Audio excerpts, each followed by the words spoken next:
perjuangan yang menuntut pengorbanan nyawa. Bujukan Quraisy untuk memerangi orang-orang Muslim dan kontak dengan Abdullah bin Ubay. Di bagian terdahulu sudah kami singgung tekanan dan penyiksaan yang dilancarkan orang-orang kafir Mekah terhadap orang-orang Muslim tatkala hijrah yang sebenarnya sangat potensial untuk memancing pecahnya peperangan. Hanya saja saat itu orang-orang Muslim belum memungkinkan untuk menghadapi mereka. Orang-orang Quraisy semakin bertambah marah tatkala orang-orang Muslim pergi dan akhirnya mendapatkan tempat aman di Madinah. Oleh karena itu, mereka menulis surat yang ditujukan kepada Abdullah bin Ubay bin Salul yang saat itu dia masih merupakan orang musyrik. Andaikan saja Rasulullah SAW dan orang-orang Muslim tidak hijrah ke sana. Orang-orang Quraisy Mekah menulis surat kepada Abdullah bin Ubay yang isinya, "Sesungguhnya kalian telah menampung orang di antara kami. Demi Allah, kami benar-benar akan memerangi atau kalian mengusirnya, atau biarlah kami mendatangi tempat kalian dengan mengerahkan semua orang kami hingga kami menghabisi kalian dan menawan wanita-wanita kalian." Dengan datangnya surat ini, Abdullah bin Ubay sudah terpengaruh untuk menuruti perintah rekan-rekannya dari orang-orang musyrik Mekah. Apalagi dia sangat mendendam terhadap Rasulullah SAW yang menurutnya beliau telah merampas kerajaannya. Abdurrahman bin Ka'ab menuturkan, tatkala surat itu sudah dibaca Abdullah bin Ubay beserta rekan-rekannya penyembah berhala, maka mereka berkumpul untuk memerangi Rasulullah SAW. Tetapi beliau keburu mendengar masalah ini lalu pergi menemuinya seraya bersabda, "Rupanya Quraisy telah mengancam kalian. Sesungguhnya mereka ingin memperdaya kalian lebih banyak daripada tipu daya yang hendak kalian timpakan kepada diri kalian sendiri. Kalian sendirilah yang menghendaki untuk membunuh anak-anak dan saudara-saudara kalian." Setelah mendengarnya, mereka pun bubar. Abdullah bin Ubay bin Salul mengurungkan niat untuk melakukan serangan pada saat itu karena dia melihat nyali rekan-rekannya yang masih kecil. Tetapi bagaimanapun dia tetap melakukan kontak dengan pihak Quraisy. Hampir tak ada kesempatan sedikit pun, melainkan pasti dia manfaatkan untuk memicu gejolak antara orang-orang Muslim dan musyrik. Untuk keperluan ini, dia juga merangkul orang-orang Yahudi. Tetapi dengan bijaksana, Nabi SAW selalu mampu memadamkan gejolak itu dari waktu ke waktu. Tekad untuk melaksanakan perlawanan. Kemudian setelah itu Sa'ad bin Mu'adz pergi ke Mekah untuk melakukan umrah. Di Mekah, dia menetap di rumah Umayyah bin Khalaf. Dia berkata kepada Umayyah, "Berilah aku waktu sebentar, siapa tahu aku bisa melakukan tawaf di Ka'bah." Maka mendekati siang hari, bersama Umayyah dia pergi ke Ka'bah. Abu Jahal yang berpapasan dengan keduanya bertanya, "Wahai Abu Safwan, siapakah yang bersamamu ini?" Umayyah menjawab, "Dia adalah Sa'ad." Abu Jahal berkata kepada Sa'ad, "Bukankah engkau bisa tawaf di Mekah dengan aman? Tetapi justru kalian melindungi orang-orang yang keluar dari agamanya. Bahkan kalian bertekad hendak membantu dan menolong mereka. Demi Allah, andaikan saja engkau tidak bersama Abu Safwan, tentu engkau tidak bisa kembali kepada keluargamu dalam keadaan selamat." Dengan suara yang nyaring Sa'ad menanggapi, "Demi Allah, jika engkau menghalangiku saat ini, pasti aku akan menghalangimu dengan cara yang lebih keras lagi perjalananmu melewati penduduk Madinah." Quraisy meneror Muhajirin. Kemudian orang-orang Quraisy mengirimkan pasukan kepada orang-orang Muslim untuk menyampaikan pernyataan mereka. "Janganlah kalian bangga terlebih dahulu karena bisa meninggalkan kami pergi ke Yatsrib. Kami akan mendatangi kalian, lalu merenggut dan membenamkan tanaman kalian di halaman rumah kalian." Ini bukan sekedar ancaman di mulut semata. Rasulullah SAW merasa yakin dan sudah mendapatkan data tentang tipu daya Quraisy dan kehendak mereka untuk melancarkan serangan, yang karenanya mata bisa sulit tidur dan membuat para sahabat selalu berjaga-jaga. Muslim telah meriwayatkan di dalam sahihnya dari Aisyah radhiyallahu anha, dia berkata, Pada malam pertama kedatangannya di Madinah, Rasulullah Shallallahu Alaihi Wasallam tidak bisa tidur. Beliau bersabda, andaikan saja malam ini ada seseorang yang solih dari sahabatku yang mau menjagaku. Pada saat itu pula ada terdengar suara gemerincing senjata. Beliau bertanya, siapa itu? Sa'ad bin Abi Waqqas. Apa yang mendorongmu datang ke sini? Tanya beliau. Aku merasa khawatir terhadap keamananmu Rasulullah, maka aku datang dengan maksud untuk menjagamu, jawab Sa'ad. Maka beliau langsung mendoakannya. Setelah itu beliau bisa tidur. Penjagaan terhadap diri Rasulullah Shallallahu Alaihi Wasallam ini tidak dilakukannya hanya semalam atau 2 malam saja, tetapi dilakukannya secara terus-menerus. Telah diriwayatkan dari Aisyah, dia berkata, suatu malam tatkala Rasulullah Shallallahu Alaihi Wasallam sedang dijaga, turun sebuah ayat. Wallahu ya'simuka minan nas. Dan Allah memeliharamu dari gangguan manusia. Surat Al-Maidah ayat 67. Lalu beliau melongokkan kepala ke lubang jendela seraya bersabda, wahai semua orang, menyingkirlah dari tempatku ini karena Allah telah menjagaku. Bahaya yang mengancam tidak hanya tertuju terhadap diri Rasulullah Shallallahu Alaihi Wasallam semata, tetapi juga orang-orang Muslim secara keseluruhan. Ubay bin Ka'ab meriwayatkan, dia berkata, tatkala Rasulullah Shallallahu Alaihi Wasallam dan para sahabatnya tiba di Madinah, lalu dilindungi Ansar, maka seluruh bangsa Arab sudah sepakat untuk melontarkan satu anak panah kepada mereka. Tidak pagi, tidak sore hari, mereka selalu siap dengan senjatanya. Izin untuk berperang. Dalam kondisi yang rawan seperti ini, karena adanya ancaman terhadap eksistensi orang-orang Muslim di Madinah, yang terutama bersumber dari pihak Quraisy yang tidak pernah berhenti memperdayai dan mengganggu mereka, maka Allah menurunkan ayat dan mengizinkan orang-orang Muslim untuk berperang yang berarti tidak bersifat wajib. Uzina lilladzina yuqataluna bi'annahum zulimu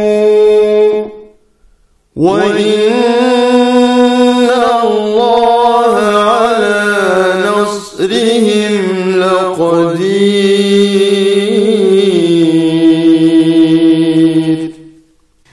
Telah diizinkan berperang bagi orang-orang yang diperangi, karena sesungguhnya mereka telah dianiaya. Dan sesungguhnya Allah benar-benar Maha Kuasa menolong mereka itu. Surat Al-Hajj ayat 39.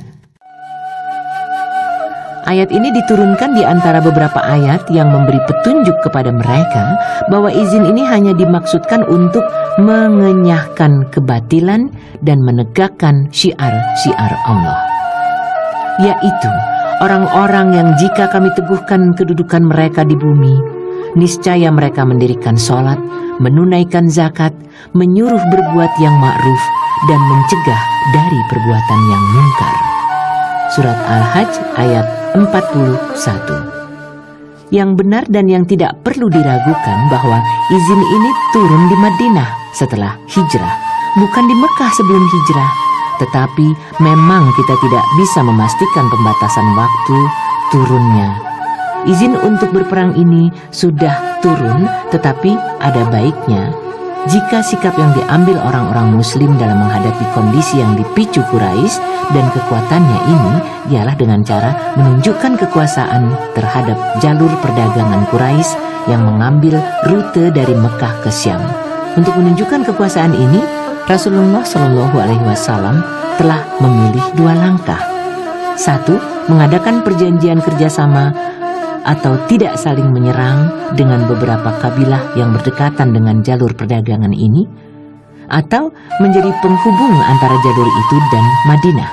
Di bagian terdahulu sudah kami paparkan perjanjian beliau dengan pihak Yahudi, begitu pula perjanjian kerjasama atau tidak saling menyerang dengan Juhainah.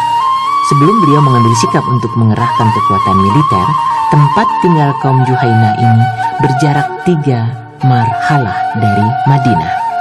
2. mengirim beberapa kelompok utusan secara terus-menerus dan bergiliran ke jalur perdagangan itu. Satuan-satuan pasukan sebelum Perang Badar.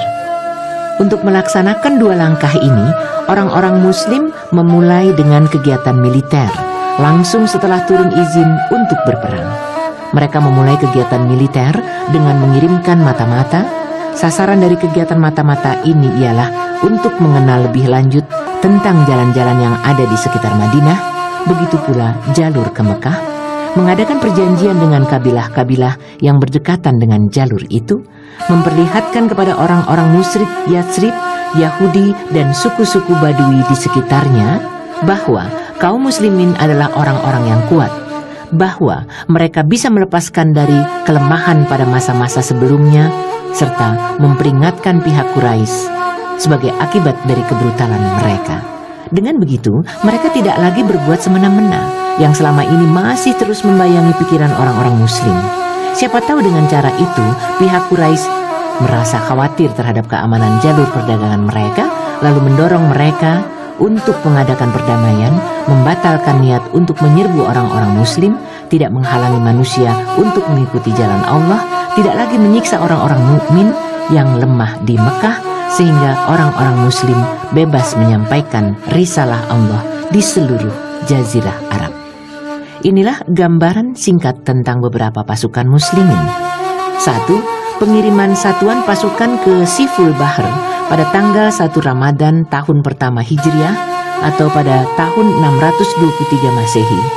Untuk memimpin satuan pasukan ini, Rasulullah SAW membujuk Hamzah bin Abdul Muthalib bersama 30 orang muhajirin untuk menghadang rombongan kafilah Quraisy yang kembali dari Syam, yang di tengah rombongan itu ada Abu Jahal bin Hisham bersama 300 orang. Mereka tiba di Siful Bahr di wilayah Is. Sebenarnya mereka sudah saling berhadap-hadapan dan siap untuk berperang. Namun muncul Majdi bin Amr al-Juhani yang menjadi sekutu kedua belah pihak. Dia melerai kedua belah pihak sehingga mereka urung berperang. Bendera dalam satuan pasukan Hamzah adalah bendera pertama yang diserahkan Rasulullah SAW. Warnanya putih dan pembawanya adalah Marsad Kanas bin Hisan al-Ganwi. 2. Satuan pasukan ke Rabih pada tanggal 1 Syawal 1 Hijriah, Rasulullah SAW mengirim pasukan Ubaidah bin Al-Haris bin Abdul Muthalib bersama 60 orang muhajirin hingga mereka berpapasan dengan Abu Sufyan yang membawa 200 orang di lembah Rabih. Sebenarnya kedua belah pihak sudah saling melepaskan anak panah, meskipun begitu tidak sampai meletus peperangan. Dalam pengiriman satuan pasukan kali ini, ada dua pasukan Quraisy yang bergabung ke barisan muslimin, yaitu Al-Miqdad bin Amr al-Bahrani dan Utbah bin Ghazwan al-Manini. Keduanya pun masuk Islam. Dia pergi bersama orang-orang kafir sekedar jalan agar dia bisa bergabung dengan orang-orang muslim. Bendera Ubaidah yang berwarna putih, pembawanya adalah Mitsah bin Usasah bin Al-Muthalib bin Abdi Manaf. 3. Satuan pasukan ke Al-Qarar pada bulan Zulkaidah 1 Hijriah atau pada bulan Mei 623 Hijriah. Rasulullah SAW mengirim Sa'ad bin Abi Waqqas bersama 20 orang untuk menghadang kafilah dagang Quraisy. Beliau berpesan kepada Sa'ad agar tidak sampai berjalan melewati Al-Qarar. Mereka pun pergi dengan berjalan kaki. Jika siang hari, mereka bersembunyi dan perjalanan dilakukan malam hari hingga mereka tiba di Al-Qarar pada hari kelima pagi hari. Namun kafilah dagang sudah melewati Al-Qarar sehari sebelumnya. Bendera Sa'ad berwarna putih dan pembawanya adalah Al-Miqdad bin Amr.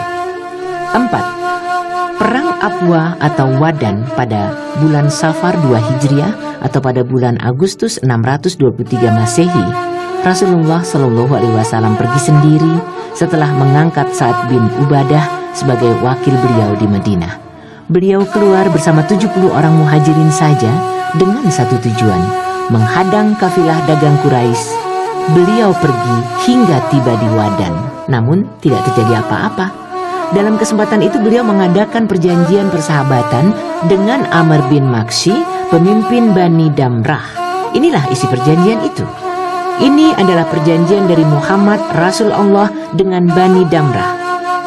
Sesungguhnya harta dan diri mereka dijamin keamanannya, dan mereka berhak mendapatkan pertolongan jika ada yang menyerang mereka, kecuali jika mereka memerangi agama Allah.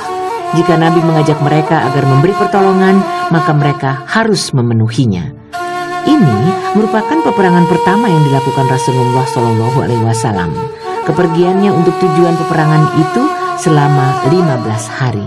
Bendera perang berwarna putih dan pembawanya adalah Hamzah bin Abdul Muthalib. 5. Perang Buath.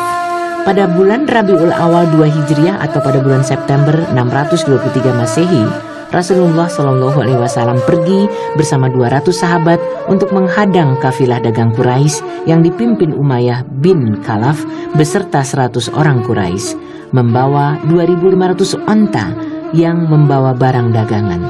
Beliau tiba di Buath dari arah Radwa, namun kali ini tidak terjadi apa-apa. Beliau mengangkat Sa'ad bin Mu'az sebagai wakil beliau di Madinah, sementara bendera perang berwarna putih dan pembawanya adalah Sa'ad bin Abi Waqqas. 6.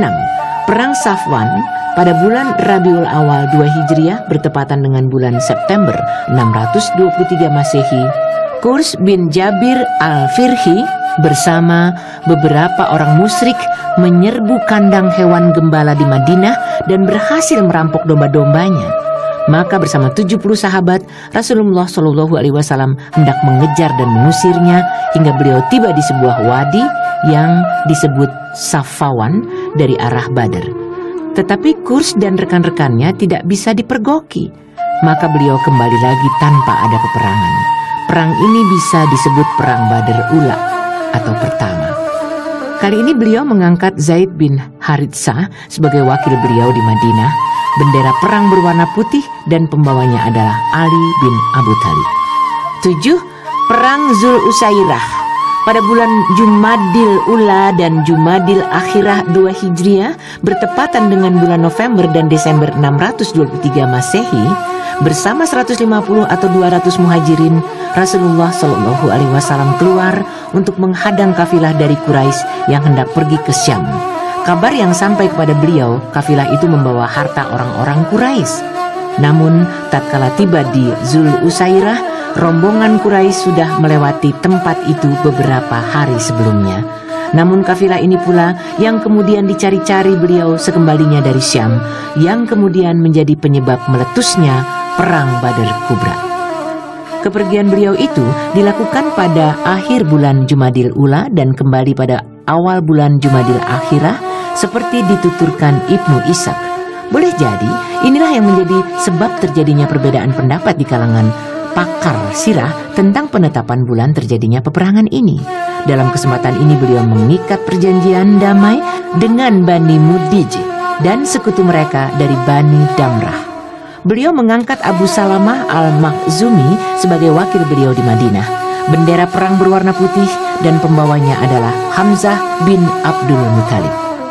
8. Pengiriman satuan pasukan ke Nakhlah pada bulan Rajab 2 Hijriah bertepatan dengan bulan Januari 624 Masehi. Rasulullah SAW mengirim Abdullah bin Jahsi al-Asadi ke Nakhlah bersama 12 muhajirin. Setiap 2 orang menaiki seekor unta.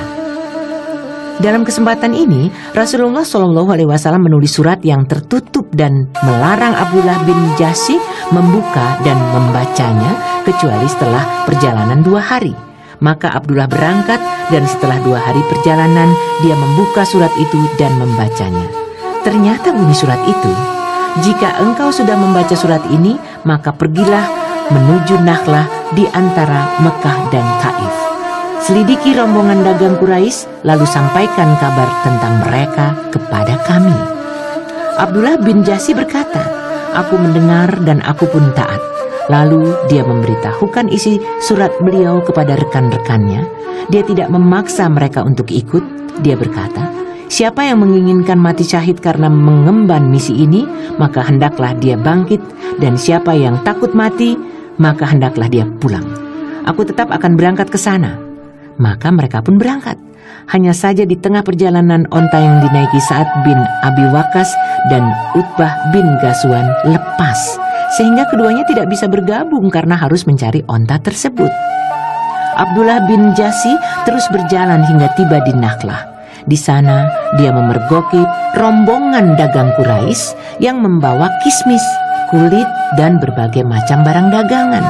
Turut serta dalam rombongan itu adalah Amr bin al-Hadrami, Utsman dan Naufal, kedua anak Abdullah bin al-Mughirah, Al-Hakam bin Kaisan, budak Bani al-Mughirah. Orang-orang muslim bermusyawarah apa sikap yang harus diambil dalam menghadapi rombongan dagang Quraisy itu. Mereka berkata, "Kita saat ini berada pada hari akhir dari bulan Rajab, yaitu bulan suci. Jika kita memerangi mereka, berarti kita telah melanggar bulan suci. Jika kita biarkan mereka, malam ini pula mereka sudah masuk tanah suci." Akhirnya mereka menarik kesimpulan secara bulat untuk menghadapi rombongan Quraisy itu, hingga salah seorang di antara orang-orang Quraisy itu, yaitu Amr bin al-Hadrami, terkena hujaman anak panah dan meninggal dunia. Utsman dan Al-Hakam ditawan, sedangkan Naufal bisa melepaskan diri. Seluruh barang dan 2 orang tawanan dibawa ke Madinah. Mereka juga menyisihkan 1/5 bagian dari harta rampasan, dan ini merupakan yang pertama kali terjadi dalam Islam. Korban yang terbunuh juga merupakan korban pertama dalam Islam, dan 2 tawanan ini merupakan tawanan yang pertama dalam Islam. Namun Rasulullah Shallallahu Alaihi Wasallam tidak sependapat dengan apa yang mereka lakukan. Beliau bersabda, "Aku tidak memerintahkan kalian untuk berperang pada bulan suci." Beliau tidak mau menerima barang dagangan dan 2 tawanan itu. Dengan kejadian ini, orang-orang musyrik merasa mendapat angin untuk menuduh kaum muslim sebagai orang-orang yang menghalalkan apa yang diharamkan Allah, sehingga muncul komentar yang simpang siur. Lalu turun ayat yang menuntaskan komentar yang simpang siur itu, yang isinya bahwa orang-orang musyrik jauh lebih besar dosanya daripada apa yang dilakukan orang-orang muslim. يسألونك عن الشهر الحرام قتال فيه قل قتال فيه كبير وصد عن سبيل الله وكفر به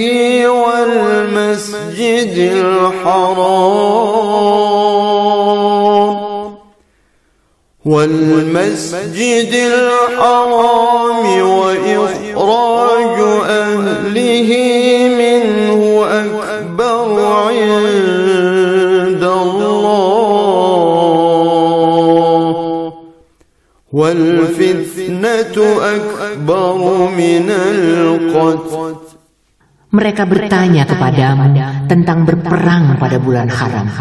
Katakanlah, berperang pada bulan itu adalah dosa besar, tetapi menghalangi manusia dari jalan Allah, kafir kepada Allah, menghalangi masuk Masjidil Haram, dan mengusir penduduknya dari sekitarnya lebih besar dosanya di sisi Allah.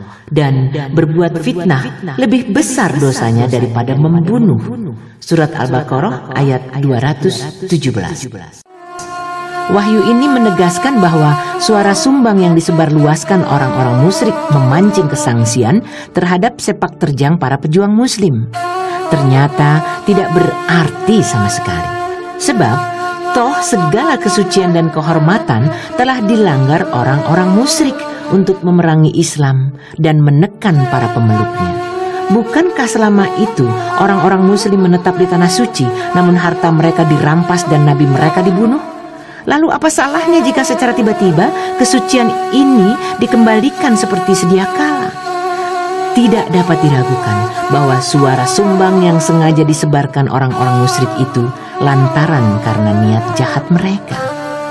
Setelah itu, Rasulullah Shallallahu Alaihi Wasallam melepaskan belenggu 2 tawanan itu dan membayarkan tebusan dari 2 korban yang terbunuh kepada keluarganya. Inilah satu-satunya pasukan yang dikirim ataupun yang dipimpin Rasulullah SAW sendiri sebelum Perang Badar. Dalam satu peperangan pun tidak terjadi perampasan harta dan juga tidak ada korban jiwa, kecuali dalam suatu insiden yang dilakukan orang-orang musyrik di bawah pimpinan Qurs bin Jabir al-Firhi, yang sebenarnya insiden itu pun bermula dari orang-orang musyrik sendiri. Setelah adanya insiden antara rombongan dagang Quraisy dengan satu pasukan muslim yang dipimpin Abdullah bin Jahsy ini, orang-orang musyrik Quraisy mulai dirasuki perasaan takut. Di hadapan mereka terbentang bahaya yang nyata. Apa yang mereka takutkan kini benar-benar menjadi kenyataan. Mereka menyadari bahwa penduduk Madinah senantiasa mengintai dan mengawasi setiap kegiatan dagang mereka. Dan orang-orang muslim bisa bergerak sejauh 300 mil, menyerang, menawan orang-orang mereka, merampas harta mereka, lalu kembali lagi ke Madinah dalam keadaan selamat. Orang-orang musyrik itu sadar bahwa jalur perdagangan mereka ke Syam menghadapi ancaman yang besar dan berkelanjutan. Tetapi jika mereka mengendurkan tekanan dan mengambil jalan damai seperti dilakukan Juhainah dan Bani Damrah, justru hal ini akan semakin membakar kedengkian dan kebencian mereka. Akhirnya, para pembesar dan pemimpin mereka bertekad bulat untuk mewujudkan ancaman yang pernah disampaikan sebelumnya, yaitu menghabisi orang-orang muslim di tempat tinggal mereka. Tekad inilah yang kemudian membawa mereka ke Badar. Sementara itu, setelah insiden satuan pasukan Abdullah bin Jahsy, Allah telah mewajibkan tepatnya pada bulan Sya'ban 2 Hijriah, ada beberapa ayat yang turun berkaitan dengan masalah ini. وَقَاتِلُوا فِي سَبِيلِ اللَّهِ الَّذِينَ يُقَاتِلُونَكُمْ وَلَا تَعْتَدُوا إِنَّ اللَّهَ لَا يُحِبُّ الْمُعْتَدِينَ وَاقْتُلُوهُمْ حَيْثُ ثَقِفْتُمُوهُمْ وَأَخْرِجُوهُمْ مِنْ حَيْثُ أَخْرَجُوكُمْ وَالْفِتْنَةُ أَشَدُّ مِنَ الْقَتْلِ وَلَا تُقَاتِلُوهُمْ عِندَ الْمَسْجِدِ الْحَرَامِ حَتَّى يُقَاتِلُوكُمْ فِيهِ فَإِنْ قَاتَلُوكُمْ فَاقْتُلُوهُمْ كَذَلِكَ جَزَاءُ الْكَافِرِينَ فَإِنِ انتهوا فَإِنَّ اللَّهَ غَفُورٌ رَحِيمٌ وَقَاتِلُوهُمْ حَتَّى لَا تَكُونَ فِتْنَةٌ وَيَكُونَ الدِّينُ لِلَّهِ فَإِنِ انتهوا فَلَا عُدْوَانَ إِلَّا عَلَى الظَّالِمِينَ.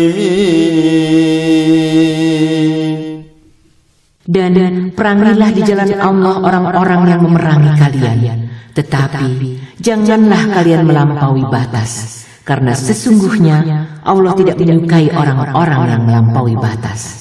Dan bunuhlah mereka di mana saja kalian jumpai mereka, dan usirlah mereka dari tempat mereka telah mengusir kalian atau Mekah. Dan fitnah itu lebih besar bahayanya dari pembunuhan. Dan janganlah kalian memerangi mereka di Masjidil Haram, kecuali jika mereka memerangi kalian di tempat itu. Jika mereka memerangi kalian di tempat itu, maka bunuhlah mereka. Demikianlah balasan bagi orang-orang kafir. Kemudian, jika mereka berhenti dari memusuhi kalian, maka sesungguhnya Allah Maha Pengampun lagi Maha Penyayang. Dan perangilah mereka itu sehingga tidak ada fitnah lagi, dan sehingga agama itu hanya untuk Allah belaka. Jika mereka berhenti dari memusuhi kalian, maka tidak ada lagi permusuhan kecuali terhadap orang-orang yang zalim. Surat Al-Baqarah ayat 190-193. Setelah itu, Allah masih menurunkan beberapa ayat lain yang mengajarkan cara-cara berperang, perintah untuk berperang, dan penjelasan tentang hukum-hukumnya.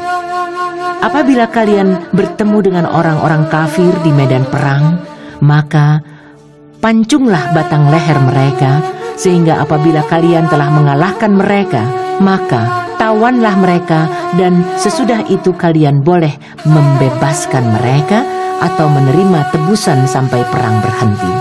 Demikianlah apabila Allah menghendaki, niscaya Allah akan membinasakan mereka. Tetapi Allah hendak menguji sebagian di antara kalian dengan sebagian yang lain. Dan orang-orang yang gugur di jalan Allah, maka Allah tidak akan menyia-nyiakan amal mereka. Allah akan memberi pimpinan kepada mereka dan memperbaiki kesalahan mereka, dan memasukkan mereka ke dalam surga yang telah diperkenalkannya kepada mereka. Hai orang-orang yang beriman, jika kalian menolong agama Allah, niscaya Dia akan menolong kalian dan meneguhkan kedudukan kalian. Surat Muhammad ayat 4-7. Kemudian Allah mencela orang-orang yang tidak mempunyai nyali, gemetar dan menggigil ketakutan tatkala mendengar perintah untuk berperang. فَإِذَا أُنْزِلَتْ سُورَةٌ مُحْكَمَةٌ وَذُكِرَ فِيهَا الْقِتَالُ رَأَيْتَ الَّذِينَ فِي قُلُوبِهِم مَّرَضٌ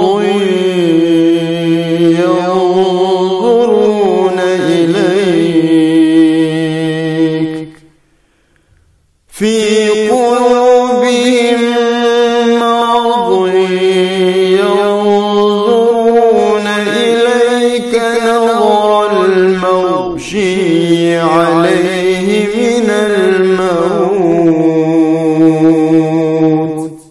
Maka apabila diturunkan suatu surat yang jelas maksudnya dan disebutkan di dalamnya perintah perang, kamu lihat orang-orang yang ada penyakit di dalam hatinya memandang kepadamu seperti pandangan orang yang pingsan karena takut mati. Surat Muhammad ayat 20. Keharusan berperang dan perintah untuk terjun dalam kancah perang, serta perintah untuk mengadakan persiapan dalam menghadapinya, sejalan dengan tuntutan keadaan. Andai kata di sana seorang komandan pasukan yang melihat kondisi kritis, tentu dia akan memerintahkan pasukannya untuk bersiap-siap untuk menghadapi segala kemungkinan yang bakal terjadi. Lalu bagaimana dengan Rob yang mengetahui segala sesuatu? Kendati saat itu benar-benar membutuhkan perjuangan untuk memerintahkan secara total antara yang hak dan batil. Insiden yang dipicu satuan pasukan Abdullah bin Jahsy merupakan pukulan yang telak terhadap kehormatan dan dominasi orang-orang musyrik. Insiden ini membuat mereka terluka, lalu membiarkan mereka bergulung-gulung di atas bara api. Beberapa ayat yang memerintahkan perang berarti menunjukkan dekatnya saat pertempuran yang pasti akan memakan korban, dan akhirnya kemenangan akan berpihak kepada orang-orang muslim. Simaklah bagaimana Allah memerintahkan orang-orang muslim agar mengusir orang-orang kafir sebagaimana yang dulu pernah mereka lakukan. Bagaimana Allah mengajarkan hukum-hukum dalam memperlakukan para tawanan setelah mendapatkan kemenangan, dan agar mereka tidak berbuat berlebih-lebihan hingga perang usai. Ini semua menunjukkan bahwa akhirnya kemenangan akan jatuh di tangan orang-orang muslim. Tetapi semua itu dibiarkan dalam keadaan tersamar, agar setiap orang mawas diri di jalan Allah.